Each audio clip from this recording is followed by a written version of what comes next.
So I'll invite the rapporteur, please, from parallel session 4 on innovation.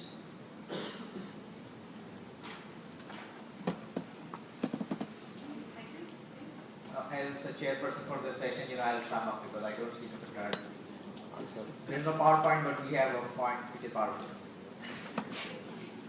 So, what we discussed, with our eminent expert panel and engaged, audience, we actually ran for 2.5 hours plus discussing how ICTs and mHealth can further the cause of MDGs 4 and 5.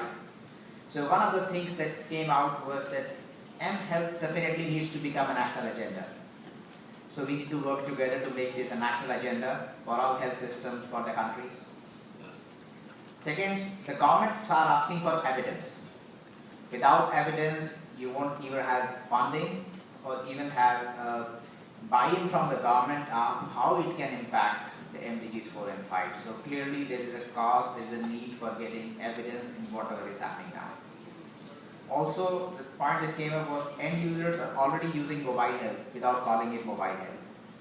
So what needs to be done is that we need to expand our horizons in what mHealth is about today. The interesting point that came out that mHealth has not to be limited to doctors. We need to involve paramedical staff like nurses and pharmacists and various other stakeholders in the system, to push it for addressing the issues of MDG 4 and 5. Then was the issue of standards and interoperability, very key concept, if you really want to implement mHealth or ICTs on a large scale.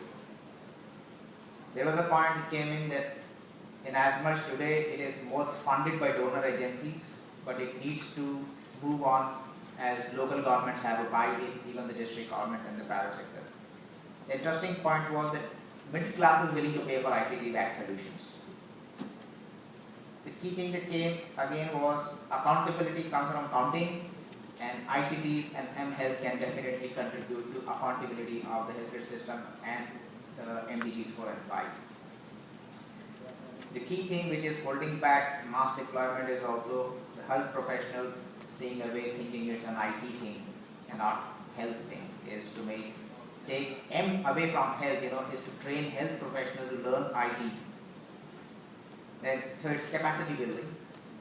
Then a whole lot of data gets generated. There was a discussion about 55 million mothers, expectant mothers data available in India, and also how to use these data which are available. Very important thing came since mHealth is only like a domain 3 years old, so there are thousands of projects going all over the world. So one side we need to see the success stories, and the other side we need to also discuss failures. And that is a very valid point. Also, the design process should involve everyone, the stakeholders, right from the users to the analysts to the people who are providing service. Also, that it was said that mHealth is like an anti-aging solution for doctors who believe their age to use technology. The other thing was to put this as a part of medical curriculum if we really want to see a large number of users using mHealth. Business models always, supersede any discussion. So we said if we really want to have sustainable financing, we need to have business models for mHealth. Also, since technology involves cross-border referrals and discussions, the legal aspects related to telemedicine, ICTs, and mHealth needs to be addressed if we really want to see doctors using it. Because even in case something goes wrong, who is responsible? Also, one of the things that came out is that PMNCH could actually become the knowledge hub for collating all the various projects that are happening across the region and being a knowledge resource pool for people involved in ICTs and mHealth. So this is what was in essence discussed in our session on innovation.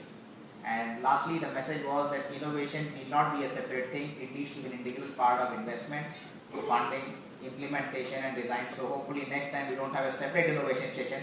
It becomes part of all that we do. Thank you very much.